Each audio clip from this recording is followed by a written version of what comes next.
crows. Pivo, oh, there's the crows. It's a really nice day, and I thought I would take Adira out or let her out and see how she does on the grass today. And I thought this would be a great time to have y'all join us and see how she does. So I'm gonna walk you through first what we've got set up, and then I'll let her out, and I'm gonna be here for to finally do that Q&A I owe on her. If you're not here live, don't worry about it. We can always do another one, and I will answer questions in the chat based on a lot of the comments that have come in on some of our stuff and the most common questions. And then if you have some, just go ahead. And I'll have the camera on her most of the time, not on me. But let's have a look at what we have set up here for her. And I'm not sure where I'm supposed to look on my phone. So yeah, so what we've been doing with her is this is my back paddock. There's the barn. You can probably see her over there.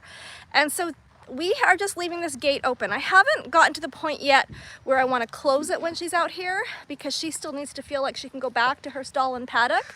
But what we are doing is setting up enrichment stations for her. So what I have here is she can bob for apples and carrots in the water. She loves that. And then I've thrown a few, just a few treats in here for her. She loves willow, so I have put a few willow branches in these pylons for her. And usually I fill these little things here up with alfalfa, but I'm out of alfalfa. So that's there for her. I've sprinkled some treats in the grass. I'm just gonna throw a couple more that she can find under the fence because she's gotta then dig down. And some hay. And what I'm doing today that's different is I am going to open the gate to the field. I have not wanted to put her out here until I was sure I could catch her because she hasn't been acclimatized to grass.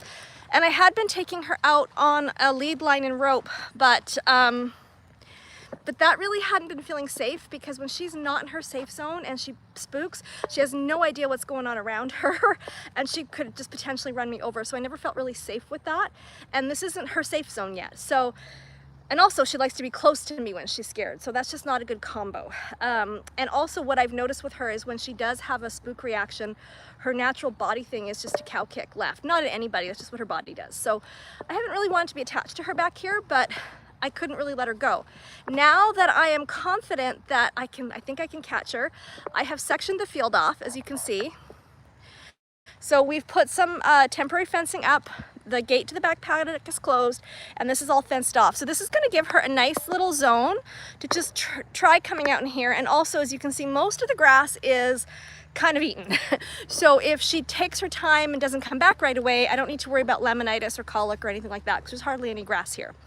I've thrown a beach ball out there for her, and we've got a couple of other things that have some enrichment in it. So let's go let her out and just let her do her thing, and then we'll start the Q&A. And I'm not sure if I've got if someone's in the chat, if you could just say hello or something so that I know that I have the chat running. I see a little question box, but I don't know if it's actually working, so I don't want to miss any questions. So. All right, girly, you ready to go out? I know, you love this, right? Yeah, you're such a good girl. All right. Oh, there we go, okay. Oh, see them, good. I don't know who Philly Vander Workin is. All right, there you go, girl. Hi, Mary. And look how confidently she walks. And I am going to go stay over here. Oops, I have not hooked up the electric fence. That is not good. I need the electric fence on because I don't want her getting tangled in this, and they can hear the fence going. So I'm gonna stay on this side just to stay safe. Put that back up. This is my makeshift fence. And there we go. Well, we can watch her from here. So she's pretty happy out in the paddock, as you can see. I don't think she's quite discovered that this door is open. So we'll just see. She might or might not come out here. Anyhow, so let's start with some of the Q&A. One of the main questions that I do get about her is why can she not be ridden? So let's start there. So I think there's more to the story than what I was told, or even what the person told me. They told me everything they knew, but just putting it all together from the little bits of information that I've pieced together. I don't think she was ever started. She's 12 years old. She's going to be, actually be 13 in July. And she used to be a PMU baby, and she was adopted by a family. And for what I understand, she was just a pet. They didn't ride her. They didn't have any requirements on her. And she lived with them for quite a while. And then when they moved out of the country, some fellow rancher did adopt the family's horses, from what I understand. And since she could not be ridden or hadn't been broke, I'm not exactly sure the story, she was sent up north to be a broodmare. And I think that's where a lot of her trouble started. Again, I don't want to put words in people's mouths because I only heard this third hand. But as you can imagine, even for her, going from a climate like this in Vancouver to northern wherever, it was a big shock to her. And to go from being a pet to be living out in a field, plus whatever would have happened up there. So she was up there for a while, and then she didn't take, and so then she was sent back.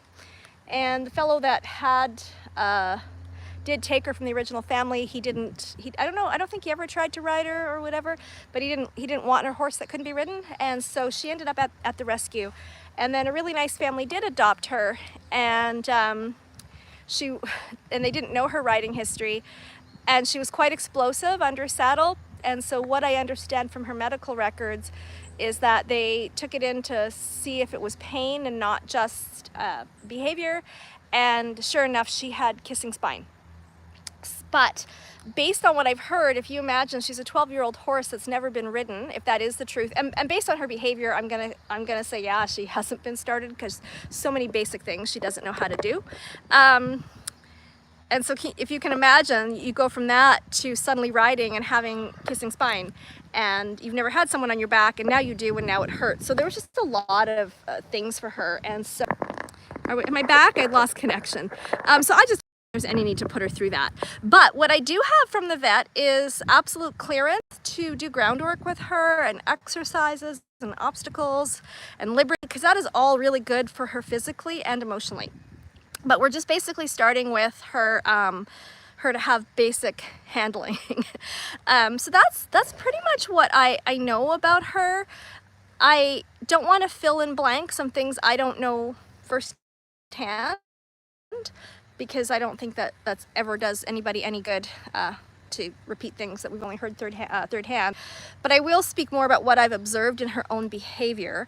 And I think you've seen it, those who have been following this channel for a while. She's quite green. When I first got her, she did not want to be haltered. She does know how to put a halter on, but she was absolutely terrified, because she did have about 5 moves in a 6-month period, if my calculations are correct. And horse moving is a pretty traumatic experience, and having that many of them, I think, just kind of freaked her out. And if you imagine she lived the first 10 years or so of her life as someone's pet and then got moved around a lot, it would be pretty hard to adapt to. And I think that's why she is really afraid to go out of her stall and paddock. She doesn't want to move again. And I was told that when she came back from being a broodmare, that she was really thin. And so the first gentleman that had adopted her had to work to put more weight back on her. So that to me also explains her obsession with her food and not wanting to leave. So we've been working with her to just try to get her to expand her comfort zone. So I'm just going to move the camera a bit. There's the barn here. You can see Wolf, and she's beside him. There's her paddock, that's the arena. And if you've been watching our videos, you know even her going into the arena was really scary, and she could see everybody. And I am now able to finally close that gate for a couple of minutes when I put her out, which is a huge progress. And this is new, where she's willing to be back here. And the thing about her is, yeah, there's food there and she's happy, but her trauma was so much that food was not enough. If we had put food out in the arena or food in a scary spot, didn't matter. She didn't want to be there. She wanted to be in her spot that she has comfort. So we have literally been stretching her comfort zones inch by inch. I would walk her down that barn aisle 1 step, and then I'd wait till she relaxed, and then we would put her back in. Then we did 2 steps, and then we did 3 steps, and then I eventually did start to bring her out here on the field online. But again, she wanted to be here for the grass, but she wasn't entirely comfortable, and I just didn't want to get run over. So we had to figure something else out. So this is what we're doing today. She has not obviously obviously noticed that this gate is open, so I don't know if she is going to do that on camera today or not. I think what I'm going to do is I am going to try to and I want to give her room because she doesn't know what this camera is, pardon me. And I don't want to be in her face. Sorry, I'm walking, I don't make everybody dizzy. And I am going to go sit. You can probably see there's some stumps behind her. I'm going to go sit there, and then we'll have the camera on her from there. And if she goes to the grass, then I can follow her again. So yeah, you can see her there. I'm going to walk around. So if anyone has any questions about her, please feel free to just pop them in the chat. And again, I apologize that the camera's shaky. I don't have a gimbal. I am just using my Pivo or selfie stick. Hi, girl. You saying hello? Oh, good girl. My tech setup is not that sophisticated. I have to work on it. Oops. Let's go over there. And I don't know how great my reception is there. So if you lose me back here, I will quickly come to where, oh, what's she doing there? She's checking things out.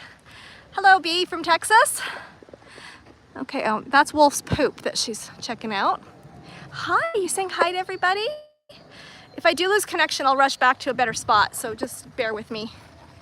Let's see what she discovers. I love how curious she is.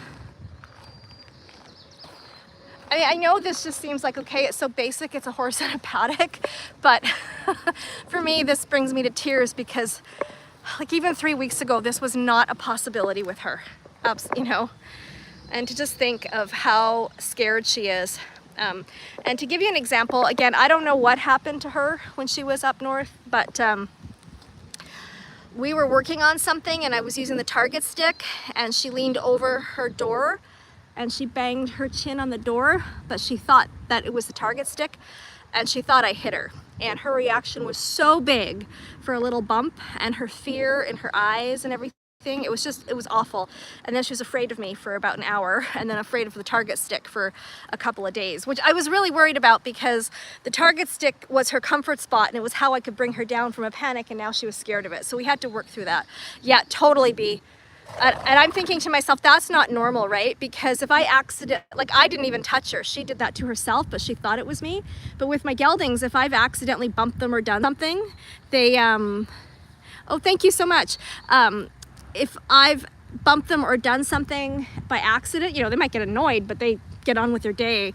With her, it took a lot of work to get her back to trusting. So it was heartbreaking. And then, you know, for me going, oh no, she's scared of me, it was really sad. So like I said, a horse in a paddock might not seem like a very big deal, but to me, this is just like the best thing ever. I wish she would notice the gate is open though. Yes, she is a rescue. She's a re-rescue. She got rescued and then got adopted and then returned to the rescue. When the live's over, if you go back to the beginning, I go into a bit of detail about that, just a couple minutes on her history. And it was a great family that adopted her. It was just the wrong fit. And they did the right thing. But for her, just all the movement, all the moves to different homes was also traumatic on top of everything. So yeah, she's had a long journey, and she is starting to do really well. My goal is by the end of the summer to start reverse round penning her. She's terrified of pretty much all the horsemanship tools that I know how to use, like flags and carrot sticks and, you know, pressure. So she doesn't do very well with pressure. And I'm somebody that, you know, I was taught originally in my horsemanship the old school way, and then I went into natural horsemanship, and from there I've gone into more of a conscious approach to horsemanship. And so I still do use pressure, but I don't want to use escalating pressure with my horses ever. And with her, even a little bit of pressure can sometimes scare her. So we're starting to teach her how to give to pressure, but not in an escalating way. I don't want to use escalating pressure on her. Oh, thank you, Nancy. So one of the things she also doesn't do is tie. I have been told that she sets back. I've also been told that there was an incident in the trailer that didn't go so well. So I haven't yet closed her stall door. We have in and out at our barn. because whether it's a trailer or a stall, if she ever felt trapped, it could bring out the same thing. So there's a lot of things to work on with her. So we've started, I do have a short, if you scroll down, where I've started to teach her how to give to pressure a little bit on a lead rope. We will probably never hard tie her. But I want her to be able to at least be on a blocker tie ring or tied up with baling twine. And if something does happen, you know, she can release, but enough that she doesn't panic so that she can, if need be. I mean, at my place, she will never need to tie. Most of my horses don't tie. I don't know if you can, oh, you can't see, it's the same color as the barn. But I have a boat buoy hanging off that fence, and can I zoom in on, oh, I can zoom in on live. So there you go, you can see that boat buoy on the fence there, and that's their station. They know to stay there without moving. So I can do a lot of things without actually tying them, but for her safety, I mean, I don't plan to ever rehome her, but I think good horsemanship means that we do prepare for life happening beyond our control. So I need to prepare her to do a lot of the things that she doesn't know how to do so that she doesn't end up in a rescue again if something happens in my life that changes. So we are going to teach her how to tie, but it won't be a hard tie. But even right now, even with a tie blocker or putting her onto baling twine, that's not safe, because if I'm, let's say, picking her hooves and she sets back, yes, it'll give, but my head could also get compromised in that. So we do all of her feet picking at liberty, and if there's any vets or farriers, I just hold her for them. And then she's okay as long as I'm holding her. And then anything I do on her is all at liberty. And we do use a cooperative care, consent-based approach with her, and consent doesn't mean if she says no all the time, she's not going to be taken care of. It just means I break it down into as small a step as she can handle and be willing to do it. And then if she can't, I back off, and then we ask for more later, and we continue to build on it until she's totally comfortable. That's for her emotional safety and my physical safety, because I know she has had big reactions in the past, and I don't really want to have one when I'm with her in an enclosed space. I'm going to walk a bit and see if she will go over to the gate herself. And the only reason I'm not in the paddock with her is because I'm holding a camera, so I'm slightly distracted, and so that's not necessarily the safest thing to do with a horse that can sometimes be spooky and reactive. So just for my own safety, I'm on the outside of the fence with the camera. Oh, hi! Why don't you come for a walk? Why don't you go in the grass? She still hasn't noticed the grass though. But I could just watch her eat all day. And just seeing her just so comfortable and happy. She seems to really like a Scudo. I haven't blended the herd yet, and I will do a Q&A on a Scudo one day too. But the one time I did try to blend a herd, Wolf and a Scudo played too hard. There was no fighting, but they played too hard, and it was a bad accident. So I want to have help when I do it. But the thing with her, because she doesn't move off pressure, if there is a fight or a squabble, I won't be able to intervene. So until she can softly move off pressure, and I'm confident in that if there was something and we needed to intervene, that we could, I am erring on the side of caution. But what we do, because it's really important for them to be able to see each other and touch each other, is we'll put the boys out in the field with her in here, or they get to go in the arena in front of the paddock, and so does she, so they're able to groom and touch and be with each other over the fence. And when they do their wandering here in the back aisle, she pops her head into the doors, and the boys pop their head into hers when they wander. So she does get that. Obviously it's not as ideal as I'd like it, but it's what we're able to do right now to keep everybody safe. So safety comes first. I'm so disappointed she's not going on the grass. Hey girl. Why don't I just give you guys a quick tour of the part of my property you probably haven't seen. So this is the behind the barn. You can probably see a fence there, that's the neighbor's place, but this is where, when I have retreats where we all sit and the horses do wander back here, I just love this place. Like, the trees are just so beautiful. And we have an extra stall here in case when they're back here they want some shade. We don't have any horses back here. I do want to put a track in that field of ours so that they can actually be walking and out there a lot more. I just don't have the budget for that yet, so I have to wait, probably not till next year. But what was I gonna say? Oh, and when I do that, and they can be out there a lot more, I wanna get a couple of minis, because 2 minis can actually share that space as a shelter, and they can all be a part of a herd. But yeah, if I don't have the budget for a track, I certainly don't have the budget to add 2 more horses. My vet told me that with minis, their vet bills are always more expensive because most of the time they need to be taken into the hospital for the most basic procedures. So just because they're so little, they have to be put under general anesthesia. All right, there she is. So if anyone has any questions about her, feel free to have that. I didn't know that either. When the vet told me that, I was like, what? She goes, yeah, just be prepared. Some of the things they do with the bigger horses, that they will just sedate them. For a mini, because they're so little, they have to put them under. And so she said, just be prepared for $3,000 vet bills. And I'm like, okay, maybe I'll wait. But I do want a couple of them. Because some of the work that I do here with the horses, we do a lot of retreats, and we have guests come from all over the world, and we do personal development and healing. But for a lot of our local clientele, a lot of them don't come for those retreats. They come for horse confidence sessions. And so those are really just where they're learning about horsemanship on the ground without riding. And I have a lot of requests for people to have their children come and do that. So they learn to groom, they learn to lead, they learn liberty, they learn to take them through obstacles, they learn some positive reinforcement, and they build up their confidence. And I've had a lot of people want their kids to do that, but just for safety's sake, for a child, we need smaller horses, like a pony or a mini or something. So just so they're height matched. So that would be another reason to have that. Their intestines twist easy. I did not know that either. Well, I guess they do have big bellies, don't they? So you said they make great companions for larger horses.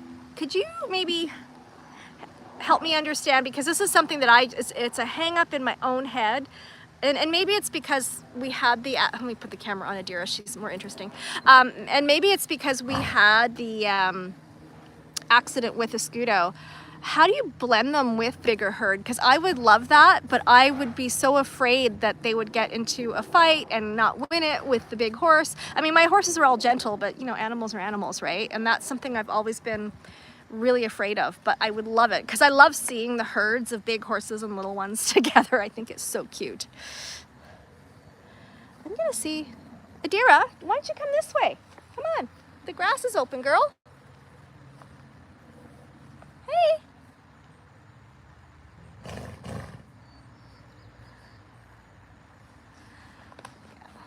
Big personality for horses, lonely.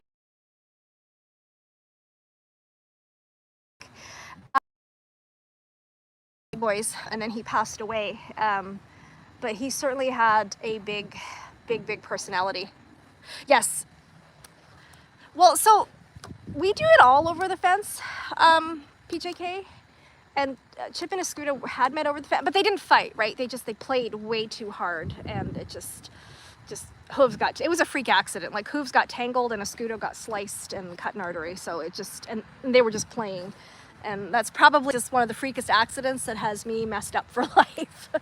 And that's why I hadn't been riding a Scudo for a while. There was a lot of rehab there. So, yeah.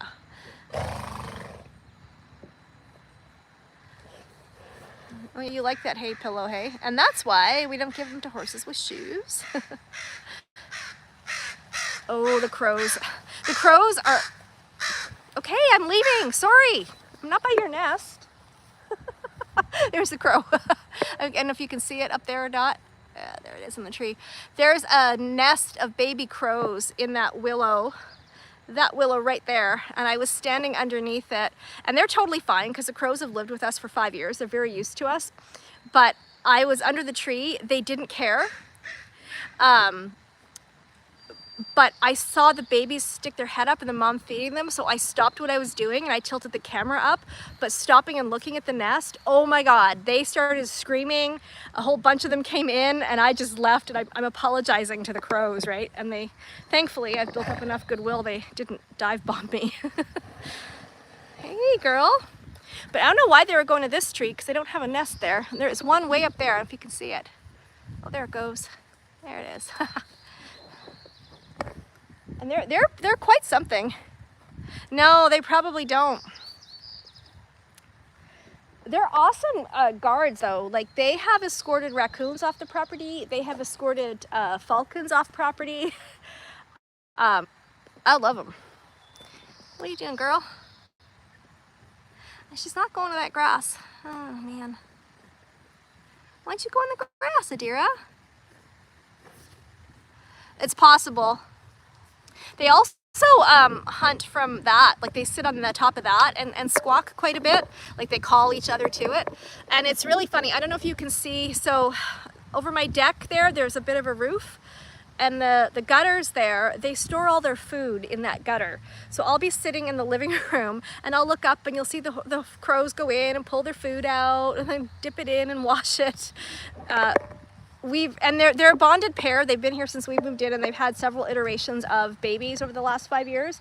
So please don't laugh. I know it's cheesy, but we have named them Russell and Cheryl Crow. And as crazy as this sounds, I know which ones they are, and I know which ones are the newer generation.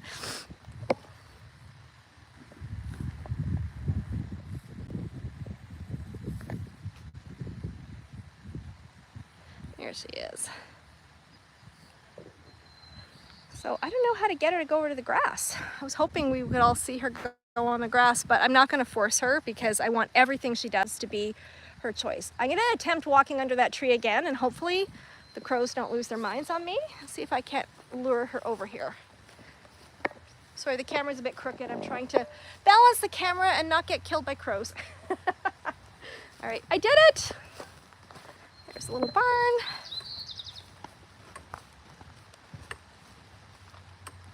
See if I can lure her over here.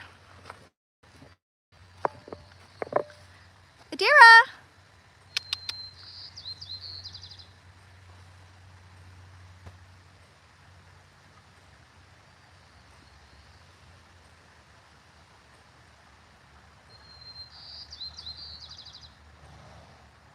Let's see.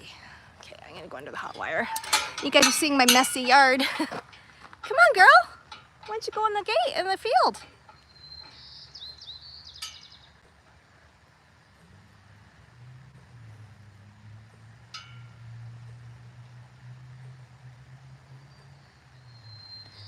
Okay, well, oh, here she comes. Here she comes.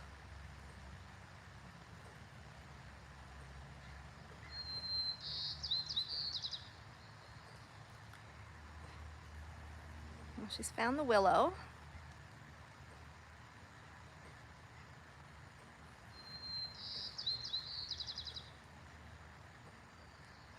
Thanks, PJK.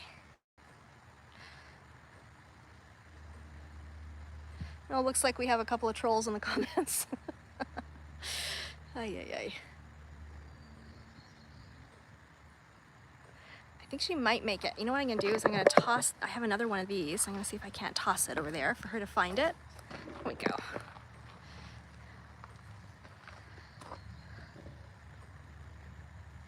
You gonna go on the grass, girly? You got all these people waiting to see you. No?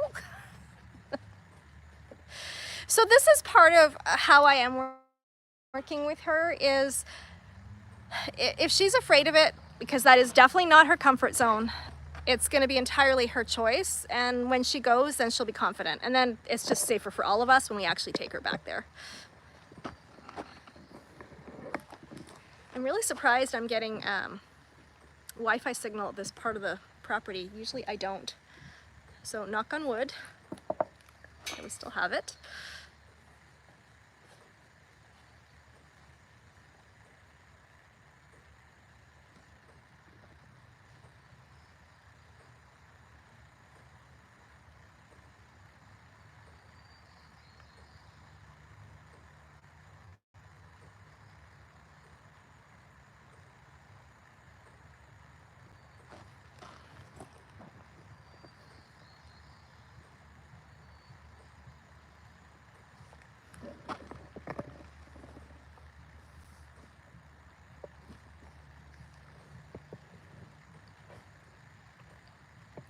Well, we might not see her go on the grass today.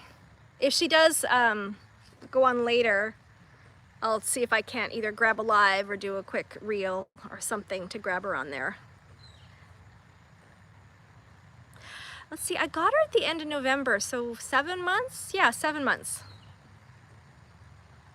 So if you think about in the 6 months prior to that, she'd had about 5 moves, or the 6 or 7 months prior, she had about 5 moves. This is, because she went from up north to the first fellow that had adopted her, to the rescue, to the family, back to the rescue, and then to me.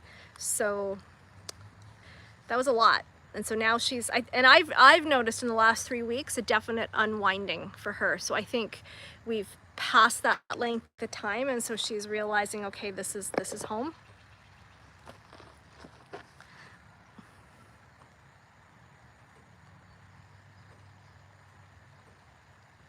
Well, I won't keep you guys here all day. I was hoping she'd go on the grass, but it looks like she is choosing not to yet. She's still decompressing. I think the behaviorist I'm talking with, working with, said that it can take a lot longer for her to decompress than it took to compress her. So, and she has a lot of behavioral injuries, so those are a lot harder to work and undo a lot of the normal tools. So it's forcing me to think outside the box and get her comfortable. And I was actually quite happy the other day because God, when she first got here, and I was just standing in the arena, and I had my carrot stick with me, and it was up against my body, and I just moved it over a little, I was just shifting position. Like, whites of her eyes, head threw back, she exploded, cow kicked, bucked, and flew back into her paddock. That terrified of the carrot stick. And yesterday, I held it up to her and asked her to touch it, and she did. So, and then she backed up, like jumped 3 steps back, but she's learning that I'm not gonna hurt her with it. So. And the funny thing is it's not sticks, because I can take because we have their hay boxes, we have PVC pipe that holds the nets. So when those break, I can pop those out and I can scratch her head and I can play with the PVC pipe. I can play with her with the broom handle. So it's not stick-like objects. It was just carrot sticks. So that has me wonder, you know, why is she so afraid of them? But yeah, so she touched it the other day, which was just fantastic. Anyhow, okay, now my phone's dying. All right, I will sign off for now. Thank you so much for joining me. Sorry about the last minute notice. It was just one of those things I thought was a beautiful day. So we'll see you guys around, and I'll have some more videos up of her soon. Have a great day. I don't know how